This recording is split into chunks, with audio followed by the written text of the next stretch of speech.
Episode 7, Blueprint for Murder, first aired on February 9th, 1972. We have made it to the final episode of Season 1. The story was created by William Kelly, who is also known for writing some episodes of Gunsmoke, Kung Fu, and How the West Was Won. But the teleplay was written by Stephen Bochco, who we've already met for his work on Murder by the Book and Lady in Waiting. And this episode was directed by none other than the great Peter Falk. Yes, he finally gets to direct his Columbo episode that he fought so diligently for. This is the only credited directing Peter Falk ever did, although he will be involved with the directing of another future Columbo episode, but other than that, Peter Falk never tried to direct again. Levinson and Link may have had something to do with that. They had Bochco intentionally write a difficult script for Peter Falk to direct. This is what they called payback for all the trouble he caused during the filming of Dead Weight and Lady in Waiting, when Falk wasn't showing up to work during his standoff against Universal in order to get this directing assignment that was half-heartedly promised to him. Peter Falk was presented the script during the filming of Suitable for Framing. The budget for this episode was almost $500,000, which is the largest budget of any episode in Season 1. And it begins at a street view of Santa Monica Boulevard. I managed to find this location on Google Maps so we can see just how much things have changed in 50 years. We see driving right at us a 1971 Cadillac Fleetwood Eldorado. As the Cadillac makes a U-turn, cutting off traffic. Oh, and I managed to find this street view as well on California 2, although it's hard to tell because there is a new giant building in the way, but if you look to the right, you can see it's the same building back there. The car pulls up in front of a building labeled Elliot, Markham and Associates Architects. Now we are down at ground level and we see some cowboy boots step out of the car, watching and hearing them walk to the door. Can you think of other movies or TV shows that show characters' boots before meeting their face? Only a couple movies come to mind for me. There is Jack Slater in Last Action Hero, as well as Jack Colt in Loaded Weapon.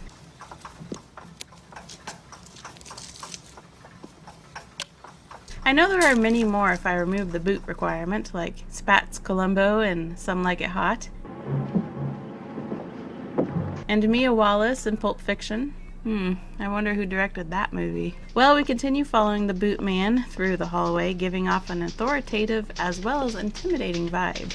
Mr. Williamson. Where is he? Looks like the cowboy boots match the rest of his get-up. He's not in. I don't believe you, ma'am. You can't go in there. And the man barges into the room, ignoring the secretary's attempt to stop him. He leans on a table with a city model on it labeled Williamson City. Now the secretary, who is so adamant about this man not entering the room, suddenly changes her tone and happily asks, It's incredible, isn't it? Does it make you feel proud? Goodness, I don't think he likes it. I said, where is he? At the construction site. This angry man, named Bo Williamson, is played by Forrest Tucker. He was in The Westerner, Keeper of the Flame, and Sands of Iwo Jima. He was also in every episode of Crunch and Des, F Troop, and Dusty's Trail. So that same car pulls into a construction site, and we see in the background two big buildings that helped me identify exactly where this location is today. It is the parking garage for the main building being built here on this site, the Century City Plaza skyscraper, located off of Santa Monica Boulevard at 1801 Century Park in Los Angeles, California. The producers of this episode were the ones who chose this as the filming location. And guess who those producers were? Levinson and Link. This site was one of the reasons why this directing assignment was so difficult, because this was an active construction site. So not only was it extremely loud and dirty, but the scenery would change daily. Peter Falk spent a lot of his free time deciding on shots here at the construction site. A quote from Peter Falk: I go out there with these guys trailing me to find places to shoot. I finally decide on one site, and a construction worker taps me on the shoulder and says, If you're gonna shoot there, buddy, you better be fast. Tomorrow that won't be there. Directing was an interesting lesson for Peter Falk, as he was naturally an indecisive person. A major role in directing is telling people what, when, where, and how you want something done. This challenge of the scenery changing daily ended up helping Peter make rapid decisions. If he was unsure about a shot, he had to be snappy about whether or not he wanted to use it because, as we've learned, it might not be there later. So as the Cadillac drives into the middle of the construction site, we see a man from above watching him arrive. Looks like Mr. Williamson's got a horse hood ornament that is very big, and revolvers attached to the door handles. I think this guy probably has more money than he knows what to do with. Williamson yells out to the workers, Where's Markham? He's up there. Markham up there? I think he's over on the bridge. This construction worker man is played by Jimmy Joyce. He was in a few Alfred Hitchcock Hours and The Virginian. We will get to see him again in 2 more future Columbo episodes. So Bo gets back in his car to drive up to where this Markham guy is. Looks like somebody swiped his revolver decor, though. This must be a rough part of town. Boy, that guy's sure in a hurry. Yes, he is. You want to talk about the dedication later, Mr. Markham? No, Carl, I want to talk about it right now. Carl mentions that the dedication is at 9 o'clock in the morning. And you got the seats facing east? Then Carl presents some of my favorite acting in the episode. East? Oh, is that east? Oh, yeah, that's east. Bo makes it over to where this Markham fella is. When'd you get back? Just in time, it looks like. What's the matter? Williamson City, that's what's the matter.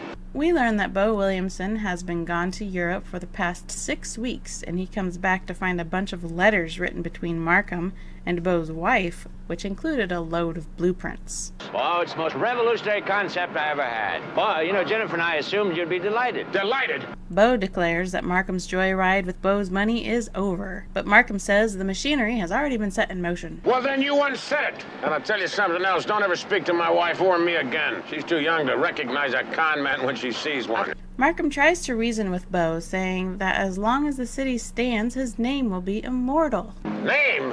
I'm gonna tell you something, Jackson boy. My wallet is a lot more important to me than my name. I wish I knew what he meant by Jackson boy. It definitely seems like it's supposed to be an insult of some kind.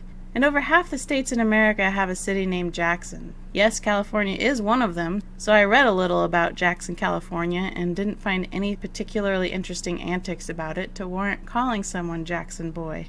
Maybe my viewers can share some insight on the subject. You really are a Philistine, aren't you? What? All you care about is money. You wouldn't recognize art if you fell over it. We have a chance to do something extraordinary here, and you're trying to ruin it. Bo says that's right, and he had better find somebody else to pay for his ego trip. Before Bo walks away too far, Markham stops him and asks, Would you commission me to design your burial vault? Wow, we are not hiding our feelings at all now, are we? Bo chuckles and says, You really would like to see me dead, wouldn't you? He then makes it clear that when he dies, all his money is going into a trust, and that his wife will get her share each year, but there certainly won't be huge sums of money to build cities with. Oh, and if you're thinking of any uglies, forget it. And Bo gives Markham a little condescending backhand slap. Elliot Markham is played by Patrick O'Neill. He was in Chamber of Horrors, The Stuff, For the Boys, Under Siege, as well as Castle Keep, co-starring with Peter Falk. He was also in every episode of Dick and the Duchess. We will see him once more in a future Columbo episode. So Markham storms into his office and orders his secretary to get Bo's wife on the phone. Then he notices somebody smashed his Lego set. He goes out to ask his secretary if Bo did that. Yes, sir. He just barged right in, and when he saw it... Never mind. You reached Jennifer. She says there's no way to get a hold of her while she's at this Golden Dunes Health Farm retreat. But they said the guests can't make or receive calls during their stay. Then she's virtually incommunicado. Markham asks when she will be done there. Oh, she'll be back in time for the dedication ceremonies. Thanks, Miss Sherman. I think I love you. This little exchange made me immediately think of James Bond and Moneypenny's relationship. Miss Moneypenny, give 007 the password we've agreed with Japanese SIS. Yes, sir. We tried to think of something that you wouldn't forget. Yes. I love you. Miss Sherman is played by Betty Ackerman. She was pretty regular in the Ben Casey Show and several appearances on the Bracken's World TV show. Now we are out on some land with a horse and a rider running the track, and Bo timing them. Bo whoops and hollers about the horse making great improvements, and he is loudly excited. Yeah, man. Beautiful!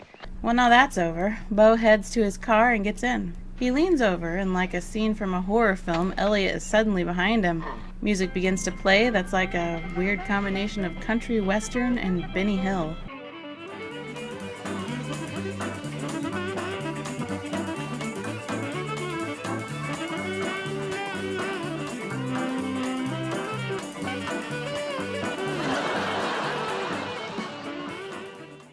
Bo backs his car up and we hear squealing tires as if the car were on pavement. But clearly this is a dirt drive with grass surroundings. Hello, Bo.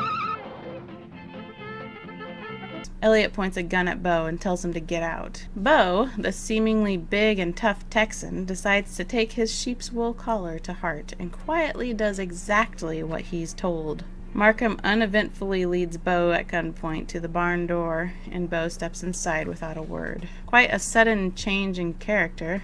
Now maybe we can imagine he puts up a fight inside, but I don't really like how this big, loud man crumbled at the barrel of a gun. I guess that's all he was, big and loud, but apparently no fight. This is one of the very few episodes where viewers do not see the murder being committed. Suddenly, the scene changes to Bo's car driving with the camera in first person, and playing on the radio is a beautiful classical piece by Johannes Brahms. No, I'm just kidding. This piece is done by Johannes Brahms. You know how many people just drove me into the ditch for not pronouncing Chopin to their liking in my Suitable for Framing review? I couldn't believe these people were Columbo fans. They judged my entire being based on the fact that I mispronounced a name. Gee, if your kid spills his milk, what do? Slap him in the head? Anyway, I've let it go. This piece is specifically the second movement of Brahms' Piano Concerto No. 2. There are 4 movements within this 50-minute composition.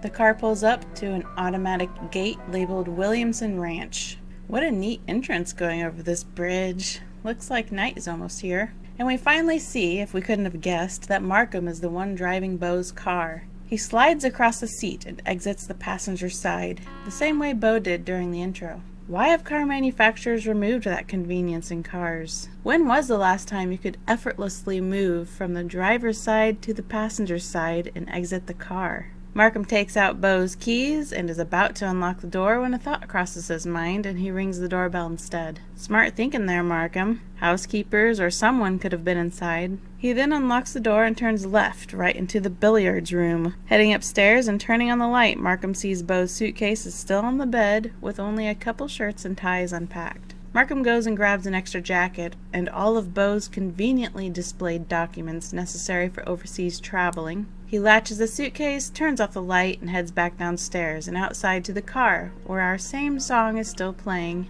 Opening the trunk, we see that it is empty, and Markham throws the suitcase in there. Scene changed to the next morning with an unveiling of a model of a new high-rise Markham has created. And everyone is just smiling and clapping, so impressed and enthusiastic with this building that looks just like the building right next door. So, we have a crowd of people here, therefore we have a collection of uncredited people that I think ought to have a little spotlight. First we have Joe Pine. He's also the one who helped unveil this very plain building model. He was an extra in Chinatown, The Godfather Part 2, as well as a few episodes of The Virginian, Police Story, and The Waltons. We will see him 4 more times in Columbo. Next is Arthur Tovey. He was a very prolific and ever-present extra with way over 400 uncredited roles. A few mentionables being The Mummy, Some Like It Hot, North by Northwest, My Fair Lady, Batman, Willard, Escape from Planet of the Apes, The Godfather Part 2, Young Frankenstein, Rocky, The Cheap Detective with Peter Falk, and Wilbur in Back to the Future. Listen, you gotta help me. He will also be in one more future Columbo episode. I cannot identify Yellow Hard Hat Lady. Next we have Clark Ross. We already met him at the inquest in Lady in Waiting. And next is Esther Ying Lee. You'll find her as a cashier in The In-Laws with Peter Falk. I can't identify the blonde gal next to Esther. We'll mention some more actors as our scene progresses. Markham delivers a cheesy line while thanking his guests for being here. Well, as usual, I feel like an expectant father. I'm just grateful. I have so many wonderful friends. And here comes Columbo walking down into the site looking particularly relaxed and getting stopped by the security guard. Where are you going? Over there. You have an invitation? No, I don't have an invitation. You have no invitation, so out. I'm a lieutenant in the police. My name is Columbo. Lieutenant. Columbo says he is looking for Mrs. Williamson. A lot of people here. Why don't you wander around? Maybe you'll bump into her. I see. The security guard is played by Nick Dennis. He was in A Streetcar Named Desire, Kiss Me Deadly, and Spartacus, as well as several episodes of the Ben Casey TV series. This man visiting with Pink Dress Lady is played by Bob Harks, and we've already met him as the fingerprint technician in Lady in Waiting. We still have never seen his entire face, though. Yes, you see, it's to be 32 stories high. It's revolutionary in concept, really. 32, huh? Well, counting the floors of your model here, it looks more like 26 stories. This model is literally of the building right next door on Santa Monica Boulevard, which was just completed that year in 1971. This photographer is played by Robert Cole. He was a background extra in Jailhouse Rock, Some Like It Hot, Robin and the Seven Hoods with Peter Falk, Escape from the Planet of the Apes, Bedknobs and Broomsticks, Young Frankenstein, Pete's Dragon, and 4 future Columbo episodes. These units will be for sale. You're asking about the price? Well, we haven't quite figured it out. We've been dickering around somewhere between 30 and 35, 36,000. Excuse me. Well, Markham took the suggestion I made in Short Views, saying we ought to bring dickering back to our everyday English. This lady here is Katherine Jansen, who we first met at the inquest in Lady in Waiting. Columbo nudges his way into the middle of this scene. Well, I didn't mean to interrupt like this and barge in, but I'm looking for Mrs. Williamson. I'm Mrs. Williamson. Mrs. Bo Williamson? Well, it looks like the construction men were invited to this little ceremony, too. Although shirtless man probably should have considered a shirt. Columbo introduces himself and asks her if she called the police. Lieutenant, I may not be the brightest lady in the world, but I do know whether I made a phone call or not. Is that really how you want to introduce yourself, lady? As not being very bright? Okay. I guess that makes your choice of hat more believable. Well, I'd like to get this thing straightened out. Can anybody tell me where Mr. Williamson is? I don't know. You mean he's missing? Well, to be absent is not necessarily to be missing, Lieutenant. Mrs. Williamson says Bo is out of town on business and assures Columbo that she didn't call the police. Now Columbo's confused because he was told there was a call from Mrs. Williamson claiming her husband is missing and might even be dead. Oh, that's ridiculous. Wait a minute. Goldie. Mrs. Williamson explains that Goldie is Bo's first wife, and she probably called the police because she gets a little tense when the alimony checks are late. I wanted to mention that this entire scene is dubbed over, most likely because it was too loud on location to get a good recording. So Jennifer Williamson is played by Pamela Austin. She is nicknamed the Dodge Girl because of her regular appearances in a series of Dodge ads. Oh, hi! Is your compact so crowded it feels like standing room only? Well, then you're on the wrong track. Then Markham asks Jennifer if she wants a drink from this champagne fountain. Yeah, come on. You want some? Yes. Yes. You want some? Yes. Columbo then starts complimenting Markham on his building. It's just marvelous. Tell me, how did you two meet? Oh, Mr. Markham designed a summer house for us. It's incredible. Really, it's a work of genius. And when everyone sees your plans for Williamson City, you'll be buried in commissions. Columbo asks what Williamson City is, and Markham says he is superstitious and doesn't want to really talk about the project until it gets going. Then Markham says he has to go mingle with the guests. Sorry to bother you. No bother at all. Oh, and don't worry about my husband, Lieutenant. Believe me, he's very much alive. He's dead, I tell you. I know more about Bo Williamson than that little lady will learn in a lifetime. We quickly learn this is Bo's first wife, Goldie. She explains that Bo always calls her to let her know when he is leaving town, and this time he didn't. Yeah, but if he didn't call you, how do you know he left town? I spoke with the child bride. Say goodbye to Lieutenant. どうぞよろしく、コロンボさん。あなたは素敵です。私はあなた好きです。ではまたさよなら。So believe it or not, I have practiced a little Japanese in my life, and my best ability at translating what Miko said here is, "Nice to meet you, Mr. Columbo. You are good looking. I like you. See you later. Goodbye." I like that Columbo says goodbye in Japanese and yes in Spanish. Sayonara, see. Although maybe it's not Spanish. Columbo is Italian, and si is also yes in Italian, so... Miko is played by Diane Arimoto. She didn't really do much acting, but you'll find her in a Gilligan's Island, McCloud, and Macmillan and Wife episode. Oh, Lieutenant, would you like to turn around? I don't want to corrupt you. Goldie jiggles off her sheet she was wearing and ties her robe shut with the belt all the way around her waist. Then in the very next shot, the belt is no longer around the whole robe, but tied with like secret loops or something. You'll notice Goldie has a new outfit for every scene she's in. and she is always wearing gold, which is fitting. Columbo starts to get the idea from how Goldie talks that she's closer to Bo than the current Mrs. Williamson. Lieutenant, we were married for 22 years. We never had any children, so we spent a lot of time getting to know one another. Jennifer gives him youth. For the rest, he comes to me. Goldie is played by Janis Paige. She was mostly a singer in her early career, but later started in the TV series It's Always Jan, and also appeared in many episodes of General Hospital and Santa Barbara. She was also in several movies, some being Silk Stockings and Please Don't Eat the Daisies. I am very happy to say Janis is still with us here in 2022, and she just celebrated her 100th birthday on September 16th. And guess who else had a birthday on September 16th? Peter Falk. He would have been 95 this year. Well, then the phone rings. Yeah, it's for you. Columbo is sure to let the boys down at the department know exactly where he is at all times. There's often a phone ringing in people's private residences or workplaces, and it's typically always for Columbo. They found Bo Williamson's car. You see, what did I tell you? At the airport. Now, I'm going to go down and check it out, but it really looks like he left town. This episode is a good example of Columbo not always immediately knowing what's going on, which I appreciate. Scene changes to 5 policemen waiting around by Bo's car and Columbo listening to his country music cassette tapes. This doesn't really seem like a 6-man job.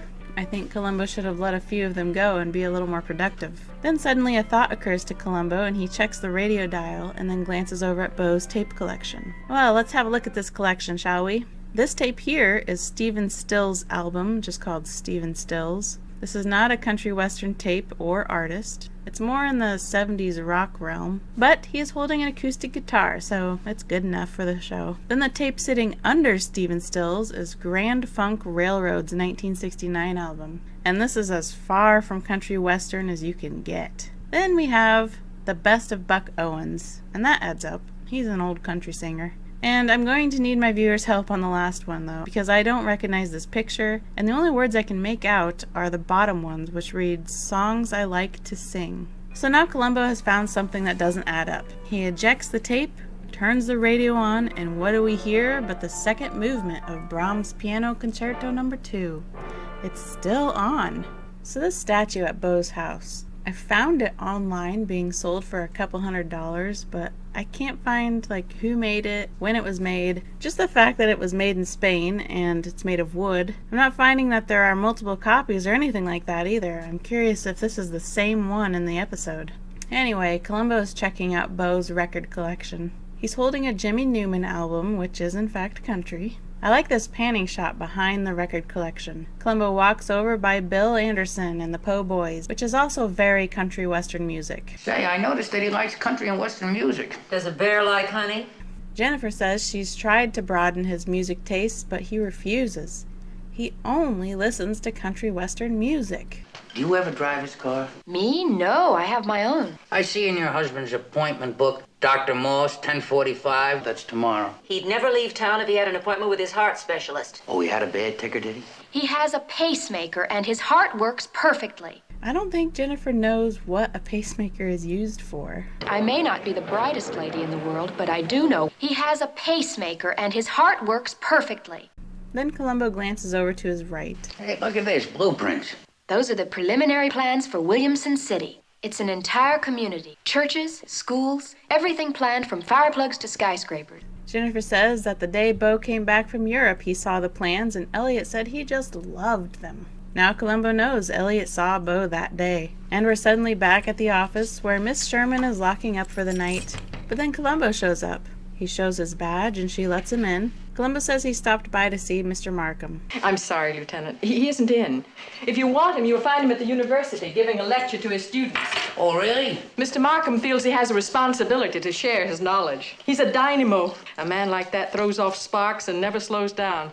And Miss Sherman continues to rattle on about how special and ingenious Markham is. And while she's busy distracting herself and watering plants, Columbo quietly wanders into Elliot Markham's office. And we've seen this office before, haven't we? Yes, this is Uncle David's office from Short Fuse. Same cupboards under the window there, same office chair and pen holder. But there is actually quite a bit of remodeling between this episode and the next. Because remember that immediately after this episode was done filming, they jumped right into filming Short Fuse. Anyway, Miss Sherman finally realizes Columbo isn't in the room with her. Lieutenant. Is this where he works? Yes, it is. Just wonderful. And now the script has Miss Sherman say, yes, it is, far too many times. I'm guessing it's supposed to be funny, but it's not. Marvelous office. Yes, it is. Spacious. Yes, it is. Conference room? Yes, it is. Very handy, isn't it? Yes, it is. And that conference room would be Miss Bishop's office in Short Fuse. Then Miss Sherman tries to tell Columbo that Mr. Markham doesn't permit anyone in his office without him there. But Columbo completely ignores her because he's picking up on all sorts of interesting little clues while in here. He likes music. Yes. Classical stuff? Uh-huh. My favorite. Just love it. And Columbo turns on the record player and guess what's playing? Yep, same song. The second movement of Brahms' Piano Concerto No. 2. And Columbo just joyfully moves his hand about, as people on television like to do when listening to classical music. Miss Sherman is quite bothered by this and makes it very clear that she needs to leave, therefore he needs to leave. Thank you very much. Good night. Good night. And as he's about to walk out, he pretends to notice the smashed Lego set for the first time, even though he already had a good look at it earlier. What happened here? An accident. Isn't that something? Williamson City. I can't believe that Markham hasn't cleaned up this mess yet. Now Columbo cleverly acts naive about the whole Williamson City topic. You ask me, doesn't deserve it. Who was that? Bo Williamson. You mean Mr. Williamson did this? Yes, he just barged right in here the other day and smashed it all to smithereens. Guess he didn't like it, huh? Miss Sherman goes on to say all Bo cares about is what things cost. Mr. Markham has a saying. You can't put a price tag on genius. And Columbo's reaction is about as polite as anyone could be to a saying like that. Now we're at Markham's lecture about the Egyptian pyramids. Columbo quietly enters the room and has a seat while eating a snack. The most important thing to pick up on during this lecture is this. It's said that some of the engineers who built the pyramids were sealed up in their own creations to protect the integrity of the tomb. Now, those of you with failing grades will be permanently entombed. Well, that guy's failing. Didn't know you had an interest in scholarly pursuits, Lieutenant? Well, actually, I just came by to ask you a few questions. A small chalkboard inconsistency is this cute little drawing of a pyramid changes between shots. Columbo brings up how interesting it was that the Egyptian engineers were buried in the pyramids they created. If I ever murdered anybody, that's what I would do. Oh, you wouldn't put them in the pyramids today. And Columbo pretends he has to think really hard about what the modern equivalent of a pyramid would be. Gee, I don't know. You'd have to, Like the foundation of a building? You know, now that you mention it, that would be a terrific place. Markham tells him to go on with his questions because he is hungry. I can offer you some raisins. No, thank you. Columbo says he came by because he's still looking into the Bo Williamson disappearance. Then Columbo admits to stopping by Markham's office and that he noticed the smashed model. What about it? Nothing, I was just wondering how it got broken. Markham explains that Bo is angry, and for good reason, because they went ahead with the Williamson City project without his permission. Oh, you mean you and his wife? Yes, well, Jennifer's an admirer of my work. Oh, yeah. Markham continues to explain that when Bo came back from his trip and saw the plans, he was taken by surprise. Bo is a volatile Texan, and when he gets angry, well, it shows. Markham says when he explained the project to Bo, he was delighted. Delighted? Let me tell you, nobody throws a lasso around my money without my consent, and that includes my wife, and you had better believe it. Then Columbo brings up the fact that yes, Bo's car was at the airport, but they checked every flight list and none of them had Williamson on it. Markham suggests that because Bo is such a high-powered tycoon, he might fly under a different name. Yes, that is possible. I always feel it would be best to just plead ignorance. Just be like, I have no idea why Williamson's name wasn't on any of the flights. But Columbo villains can't say, I don't know. Markham attempts to leave and Columbo continues to make his Columbo moves. You know what's the funny thing about that car? Car's got a tape machine in it, and the glove compartment is full of cassettes. Every one of them is country and western music. That's all. Well, go ahead, Columbo. The radio dial was set at 52. Classical station. I see. You want a half a candy bar? No. Columbo says he is confused as to why his radio was tuned to classical music and that somebody else had to have been driving his car. I'm sure you'll find an answer, Lieutenant. I'm certainly going to try. And now I can confirm the candy bar that Columbo was enjoying this evening. A Mounds bar. As Markham again tries to leave... Columbo stops him to confirm that Bo really did give him the approval to go ahead with the project. I already told you, Lieutenant. As soon as he got over his anger, he gave me his full support. Right. And Markham attempts to leave again, but Columbo stops him for a third time. You know, that's some coincidence. You're a great classical music fan yourself, aren't you? Guilty, Lieutenant. I like classical music. Me too. I like it myself. Enjoy your meal. And Columbo finally lets him go when a little tune from Dead Weight begins to play. By the way, I never did mention who composed the music for this episode. It was our good buddy, Gil Millay. Although, we're going to have to say goodbye to him because this is the last of the 4 Columbo episodes he composed. The other 3 are Death Lends a Hand, Dead Weight, and Short Fuse. Now we're back at the construction site where Columbo is questioning one of the workers named Carl. Yeah, I know him. He's that Texas guy. He's a very close friend of Mr. Markham's. Friend, huh? Last time I saw that guy, he looked like he was ready to wrap a 2x4 on Mr. Markham's neck. Carl is played by John Finnegan. He was in 3 Peter Falk movies: A Woman Under the Influence, The In-Laws, and Big Trouble. John Finnegan will be a pretty recognizable face in Columbo from now on. We'll see him in 12 more episodes. Columbo asks Carl about the big columns over there. Not columns. Piles. Oh, piles. Oh, that's what they call Yeah, huh? We learn from Carl that he has on record every bit of information about the construction of the piles. The day, the time, how long it took, and how many men I had on the job. Lieutenant! Then Markham shows up. Still obsessed with pyramids? Well, it must have been that lecture, Mr. Markham. I never really noticed buildings before, but I'm interested in them now. I never noticed buildings either until that lecture. Then Markham says an odd line. Are you interested in buildings or builders? What do you mean? Now we do know Columbo is very interested in everything about Markham, but Markham doesn't need to let on about that. Actually, yes he does, because he is a Columbo villain, and Columbo villains are very drawn to Columbo. Perhaps you should spend your time a little more productively. You're supposed to be tracking down Bo Williamson, aren't you? Now, surely you don't think he's here, do you? Well, no. I don't see how he could be. Then Columbo asks Markham the time. 10:30. I don't want to be late. I got an appointment at the doctor. And now we're at the doctor's, which we learn soon he didn't literally have a doctor's appointment, but just wanted to meet with Bo's doctor to ask him some questions. I never intended to have an exam. Just a moment. However, this doctor can't help himself but do doctor things to any human that comes near. Mr. Williamson hasn't shown up for his appointment. Now, was this just another routine checkup? When you have a heart condition that needs a pacemaker, no visit is routine. The doctor explains that Bo does seriously need to get to a heart specialist, if not him, because his pacemaker is due for an update.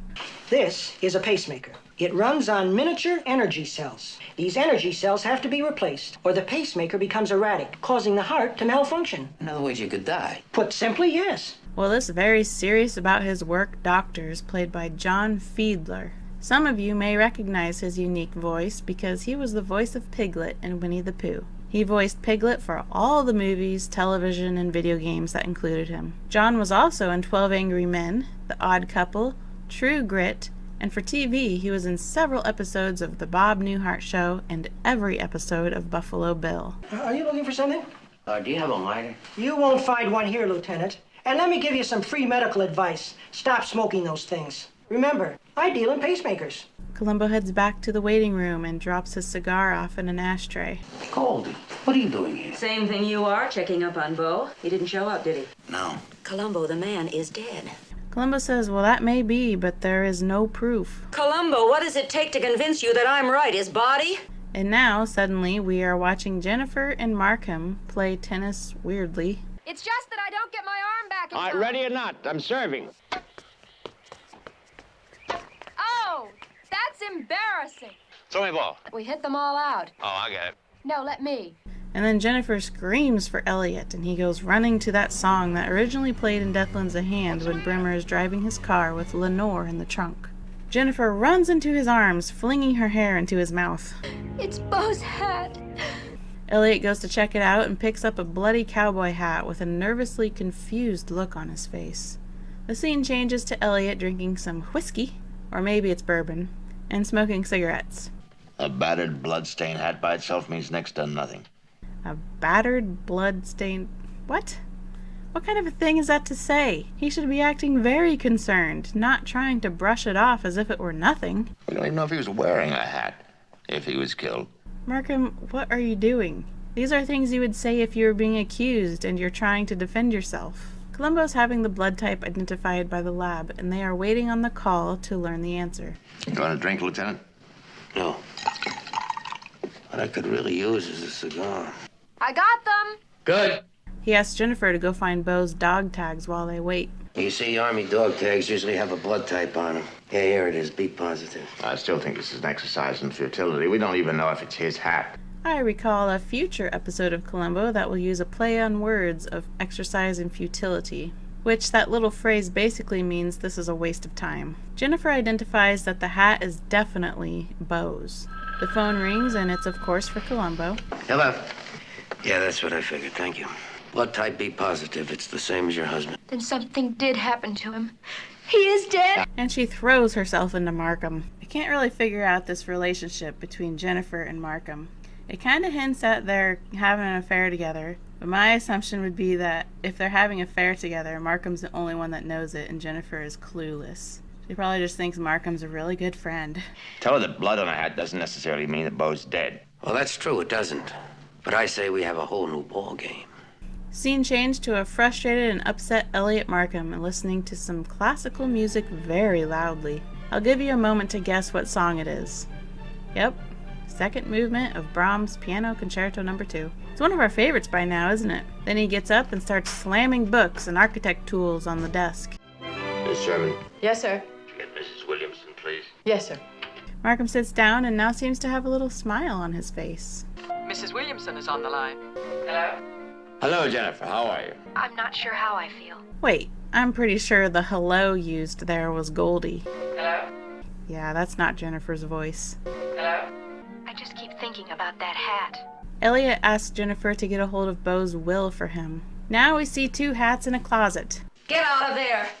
Oh, that won't help Goldie. I've already seen him. Markham points out that there are two of Beau's old hats, and that he is suspicious that there used to be 3 hats in there. I don't know what you're talking about. Oh, don't you? Well, you planted that hat. What kind of little outfit is this you have on, Goldie? Mister, you're farther out than your buildings. We learn from Beau's will that when he is officially dead, Goldie will inherit 25% of his estate. Goldie says that will doesn't prove a thing. Suppose we call Lieutenant Columbo. Listen, I can save yourself the trouble. The omnipresent constable. The omnipresent constable. That is a great nickname for Columbo. That stuff about the will, that's good police work. Thank you, Lieutenant. I thought you were my friend. Goldie, I am your friend. Columbo gently suggests to Goldie that it would do her a lot of good to tell the truth. You see, I just spoke to that nice Japanese girl, and she told me that she noticed a bandage cut on the back of your leg this morning. Goldie claims she cut herself shaving. Now let's see here. For this scene, Goldie is dressed in an outfit that could be described as all legs. We see every inch of her legs, and none of those inches have a cut or a band-aid on them, which seems like it should be important for the audience if she was going to be stomping around in an outfit like this. Instead, there's a little band-aid on her upper arm. Well, that was a lot of blood on that hat, so it must have been a pretty good cut. Anyway, next we learn from Columbo that he dug up Goldie and Beau's marriage license and found her blood type is the same as Beau's, B positive. Obviously, she took one of her husband's old hats, added some blood from a self-inflicted wound, and left it near the tennis court. It still makes no sense to me for Markham to be so adamant about proving nothing has happened to Beau. If he were truly innocent, he should be just as concerned as both of Beau's wives. Plus, if Goldie wanted people to think Beau was dead all of a sudden so she could get her inheritance, that would just be outright ridiculous because missing people are not presumed dead until 7 years have passed from the initial missing persons report. The lab tells me that the blood is only 24 hours old. All right, I did it. I planted the hat. I was just trying to get everybody off the dime. Get off the dime means to be decisive and show initiative, especially after a delay. Columbo lets it go that Goldie falsified evidence. There was no harm done. As far as I'm concerned, I think everybody can forget about it. Then Columbo asks Markham if he can borrow Beau's will for a couple of hours. Back again to the construction site, we watch an old 1966 Ford F-250 pass in front of Columbo and Carl, with lots of very dry dirt flying up into the air. Columbo is asking Carl some questions about those piles, specifically pile D3. Directly behind them is Markham in his 1969 Mercedes-Benz 280 SE convertible. Not only is this car the same make and model as Ken Franklin's car in Murder by the Book, but it is actually literally the same car. They even kept the same plates reading XSM 494, although Markham didn't agree with Ken's bumper sticker. Though you barely see the rear bumper of Markham's car, there is a small glimpse of it at the credit sequence, and there's no Have a Nice Day sticker there. Carl mentions they usually dig the hole for the pile the night before, and then finish the job the next day. Then you have this big hole sitting there all night. It's not a safety hazard, Lieutenant. Don't worry about it. The lieutenant was looking for you, Mr. Markham. I'm sure he was. There it is. Is what? Markham goes and points out pile D3 and suggests Columbo dig it up. What? Oh, now, come on, you know you want to. I don't know what you're talking about. Oh, it's such a marvelous place to hide a body. What are you doing now, Markham? How much would it cost? You really believe that Bo Williamson met with foul play, don't you? There's no body, no proof, no motive. Columbo says there is a motive. He mentions stopping by to see his brother-in-law, the attorney, and had him take a look at Bo's will. There's a very interesting clause in that will, and it says that if Mr. Williamson dies, and the wife, all she gets is the income from the interest. Columbo says it's a lot of money, but a lot less than it will take to finance Markham's city. Markham says Columbo's proving his point. He has no interest in seeing Bo dead because he wants the city built. Yeah, but if he's dead and it can't be proved, then legally he's considered alive, which means his wife can spend the money without restrictions. You see, she could go right ahead and bankroll your city. Quite a lawyer, your brother-in-law. Yeah, I know. The whole family, we're kind of proud of him. Markham suggests to Columbo that if he really wants to make a case against someone, it would help if he found a body. Yeah, I know. I gotta come up with something concrete. Then the scene changes to the point of a pencil underlining general board information. Then we see it's Columbo, but he's pointing the pencil with the eraser end. Insignificant inconsistency, but I like those. Of course, nobody is sitting at the information desk, of course. So, he moves on. He arrives at the building and safety room, figuring this is where he can get some information, but look at this line. So typical of anything government run. What is kind of interesting about this scene is that I think Columbo could have taken his badge out and used the official police business line, but he doesn't. He gets in line with the rest of the working class men. The scene remains quiet, besides some typewriting and footsteps. Eventually everyone gets to take a step forward. Now some time has passed and Columbo's next in line. Noticing all the people in this room, you may have guessed, we're about to talk about some uncredited actors. First, I'm going to get out of the way that I can't identify these two guys, even though their faces are very prominent in this scene. I just can't find anything on them. Alright, now it's Columbo's turn. I need some information about... Just a minute, please. I love how Columbo just stares at the guy in quiet frustration. How do I go about getting permission to dig up a pile of a building that's already under construction? The man gets his rule book out and starts looking it up. Do you know how much a thing like that would cost? No, how much? This clerk is played by Robert Gibbons. He was in a few episodes of My Three Sons and the FBI. We will see him once more in Columbo. You will have to have a departmental approval. You file your permits, your requisition slips. If the mayor's office approves of that, then you're set. Been to the structural engineering department? What for? You have to show the exact foundation to be torn out so we can make our estimates. Where do I do that? Room 316. As Columbo walks away, we see sighting number 3 of Mike Lowley. Behind him is Lynn Felber. I forgot to mention him in Lady in Waiting as the bartender at the boutique. Lynn Felber was in several episodes of Kojak and made a background appearance in the Poseidon Adventure with both Leslie Nielsen and Roddy McDowall, as well as a ton of other uncredited Columbo extras. That movie is like the Columbo Extras cruise. Mr. Felber's final acting role was in the Naked Gun movie with Leslie Nielsen. Not sure on this guy yet. This man here is Ken Dumaine. You'll find him in the background of Sands of Iwo Jima, Hot Summer Night with Leslie Nielsen, Blazing Saddles, North by Northwest with Jesse Royce Landis, The In-Laws with Peter Falk, several episodes of The Loner, The Man from U.N.C.L.E., Cheers, and 3 future Columbo episodes. And then behind Ken is Dick Sondergaard. He was a very regular extra in Hill Street Blues, and we'll see him again in 4 more Columbo episodes. And I don't know who either of these two men are either. Columbo arrives at the engineering office to find another long, slow line. and he has such a relatable reaction to the situation. Well, look, it's this man again. How did he beat Columbo here? This guy and Lynn are here too.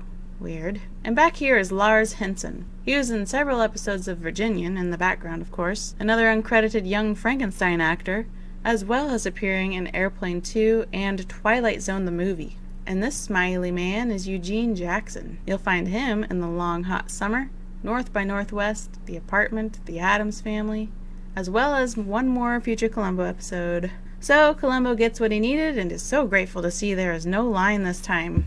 Got him. Good. Well, lunch hour. Come back at 1 o'clock. Poor Columbo. You don't see him this annoyed too often. Scene change to the construction site, getting some digging footage. Columbo has permission to remove this pile. And take a look at this guy here holding a long pole with a big blackout square. From the looks of it, he's part of the crew blocking the sun so the camera doesn't get a blast of sun rays into the lens. And then what is happening right here with the policeman and that construction worker? That's strange.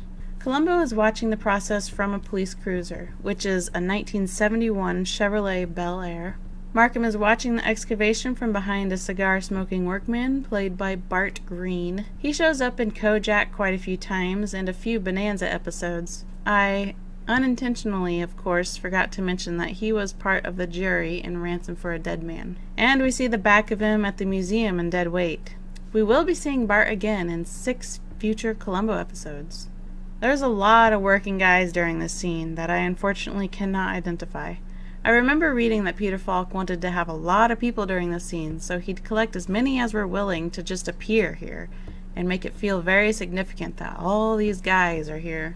Markham strolls over to Columbo. You can still stop it before it's too late. Well, I went to so much trouble to get the permission that... I hope you realize how much work you're causing for a great many people. Well, it's a lot more than I expected, I'll give you that. This TV camera is so interesting with the metal backpack and such. Very neat technology back then. They're taking a picture. You're going to be a celebrity on the 6 o'clock news. All right, come on, fellas. Give me a break, huh? Markham says he was the one who invited the press to come and film this because he intends to make a statement when it's all over. You do? Well, maybe I'll have a statement of my own. Lieutenant, I want you to know I admire you. Oh, really? You've got the courage of your conviction. That's an admirable trait. Then Goldie shows up out of nowhere. There you are. We could have used you at the Alamo. You've got guts. Goldie says she stopped by to give Columbo support. Shirtless construction man is still working on his tan and other work-related injuries. That building right back there, that is the one that the model at the unveiling was for. And here comes the pile out of the ground. All these tough jackhammer guys are working away while everybody watches, and eventually they decide to stop because they can't find anything. Not even a button, as somebody says. That man in the green hard hat back there is a second appearance of Lynn Felber, who we first saw waiting in line. Markham puts Jennifer's sunglasses on and looks over at Columbo. Well, a bit of time has passed, and Columbo's looking out at the construction site in disbelief. And people seem to be heading home for the day. Even the Canale food truck is moving on. Well, Lieutenant Columbo? I guess I was wrong. Do you have a moment I'd like to talk to you? Nothing I'd like better. Mr. Markham, I think I owe you an apology. That's all you have to say? Well, you owe me a great deal more than that. There's not a trace of a body, not a bit of clothing, not a ring, nothing. You didn't find Bo Williamson because he isn't here, and he never was. Lieutenant, I'm sure you have a lot of explaining to do to your superiors, so if you'll forgive me, I'll be off. Goldie asks Columbo if they are going to suspend him, and we are led to believe that Columbo might actually be in trouble for this by the look on his face and the tone of his voice. I don't know. I'll buy you a drink. No, that's okay. Thank you, Goldie. You go ahead. Goldie leaves and we see a sad shot of Columbo all alone on the site putting his raincoat on. And now it is nighttime. Markham drives up to the stable where he led Bo at the beginning of the episode. He walks into the dark and we hear some shuffling. Markham is out of breath as he opens the trunk and we see him lifting a human-shaped bulk into the back. I wonder if this will be the last body this car has to haul. And I bet there is quite an awful stench coming off of dead Bo. He's been dead in a hot California stable for several days by now. It's gotta be sickening. And now Markham is driving and listening to his favorite song of all time, the second movement of Brahms' Piano Concerto No. 2. This song is quite eclectic, so it is easy to pass this piano piece off as many different songs. It's just an interesting observation to me. Markham smiles and seems to believe he is in the clear by now. Suddenly, during this calm drive, there is a loud pop, and we see his tire has blown. Boy, what luck. And it looks like they used a red car for this flat tire driving shot. Uh-oh, what are the odds of a cop showing up at this very moment? Could things get any worse? License and registration, please. The cop compliments Markham on how well he handled the tire blowout. Well, now, this is a neat little Easter egg. Here we've got Lieutenant Columbo's identification card. Markham thanks the policeman for stopping to check on him. Open up. What? Trunk. You might as well get your keys and I'll help you out with a spare. Oh, no. Looks like things can get worse. So Markham brings out his convincing acting skills while a devilish red light illuminates him. That's ridiculous. What? My spare. No air. It's useless. Well, why don't I call a tow truck? They'll bring out a pump. Thanks a lot. This kind and trusting police officer is played by Cliff Carnell. You'll find him in the background of the 10 Commandments. He also had a part in A Woman Under the Influence with Peter Falk. And we will see him in 2 more Columbo episodes. Well, Markham dodged a deadly bullet there and is extremely upset. After Markham gets his spare out of the trunk, he shuts it, but there is no trunk shutting sound effect. He then changes out his tire for the spare and we move on with the story. But before we really move on, I wanted to quickly mention that this scene where the killer gets a flat tire with a dead body in the trunk and the police stopping to help was originally written by Bochco for Murder by the Book, but it was cut. I'm so glad it was added into this episode because that is a great suspenseful moment. And I can just imagine Jack Cassidy acting in that scene. Markham arrives at the construction site and pulls up to the hole that had the pile Columbo got permission to remove. He opens the trunk and starts to pick up dead rotting Bo when suddenly bright lights shine down on him. Talk about deja vu, huh, Brimmer? Columbo and a group of other law enforcements are standing there waiting for him. Good evening, Mr. Markham. Bo Williamson? Well, I kind of had a hunch. You kept trying to finesse me into digging up that pile, and I had to ask myself why. I mean, you're not a dumb man, Mr. Markham. You are a genius. Mr. Markham feels he has a responsibility to share his knowledge. He's a dynamo. Markham asks Columbo why he dug up the pile if he knew Bo wasn't under it, and Columbo responds that he had to play along with Markham's enticing him to do so. You see, I figured you had the body somewhere. But what you really wanted was a foolproof hiding place. Now, what's better than a place that's already been searched? You will admit, it's a clever idea. Oh, yeah, it was perfect. Who would look in the same place twice? Should have left it where it was. Columbo again compliments Markham on his plot to bury Bo under a building. Yes, brilliant. It was just that music thing that bothered him. Carnegie Hall and Nashville. They don't mix. No, they don't. They might not mix regularly, but it is not unheard of. The first time country music was played at Carnegie Hall was in 1947 when Ernest Tubb and stars from the Grand Ole Opry performed. Patsy Cline performed there in 1961, and Buck Owens and the Buckaroos had a concert there in 1965. Columbo and Markham look at each other for a while, and then Columbo steps away and takes out a cigar, watching the police cruiser back away. As he goes to light his cigar, he hesitates, looks at it, drops the cigar, and crushes it under his foot, as the catchy song that I like to call the Columbo tune begins to play. He gets in the back of a police car, and they back away, leaving the construction site with, I'm guessing, Bo Williamson still in the trunk of Markham's car. And that's where our episode ends. And the first thing I have to say is, well done, Peter Falk. To prep for directing, Peter consulted with his friends John Cassavetes, who we will meet very, very soon, and Steven Spielberg, who directed Murder by the Book. And you can tell he took a leaf or two out of their books. Let's reminisce on some of Peter Falk's directing choices. First of all, the opening scene following Bo's boots before ever seeing his face. I liked that. There were a lot of point-of-view shots in the cars, lots of high-angle shots and tracking shots, close-ups, the great reveal of Markham in the back seat, long takes, putting a huge variety of extras in the backgrounds, the close detail shots of important objects, several angles in the lecture hall, low angles, great variety of filming locations, lots of great construction site footage, relatable humor during the waiting in line scenes, both daytime and nighttime shots. The list could go on, but you're tired of my list, I can tell. Peter Falk mentions that his constant directing concerns ended up helping him as an actor, because he was so busy, he never had time to get worked up over his acting. Therefore, in general, his acting in the episode tends to be a little more natural and laid back. Well, now, how do I rate Blueprint for Murder? Well, do I have any problems with this episode? I kind of thought the episode dragged a little, particularly at the construction site, although it had a great fast-paced beginning. And Markham constantly denying anything could possibly have happened to Bo didn't make any sense to me. Also, it felt like Bo's bloody hat storyline existed just to have a gripping commercial break, because it amounts to nothing. And as well as any other nitpicking I had sprinkled throughout the review, I believe if I'm going to be totally honest, I'd give this episode 4 Columbo cigars out of 5. I really do think this is a good Columbo episode, but for me, it doesn't make it into my 5 cigar favorites. Although I do think I still like it more than Dead Weight, even though I also gave Dead Weight 4 cigars. It definitely has funny moments and good acting, excluding Jennifer Williamson. She wasn't much.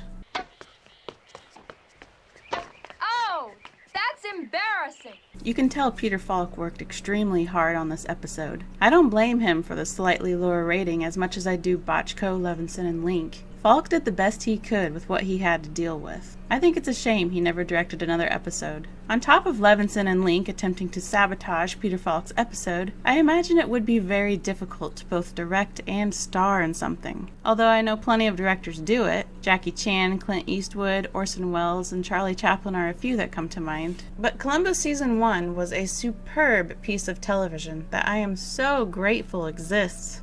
Columbo is such a wonderful time capsule of not only Los Angeles, but of how America used to be. So at this point, Levinson and Link have produced every episode of Season 1, and they intended for Blueprint for Murder to be the last episode of Columbo that they would produce. Therefore, they wanted to leave Columbo in a clean light, which is why they had a doctor written into the episode telling him to quit smoking cigars. They did not want to promote smoking, despite Levinson being a 3-pack a day kind of guy. This is also why they had Columbo snuff out his cigar at the end, right before the credits. Falk played along with Levinson and Link's wish to make it appear as though Columbo was intending to quit smoking. But the cigar was just too good a prop for Columbo, so the cigars aren't going to go anywhere. And neither am I.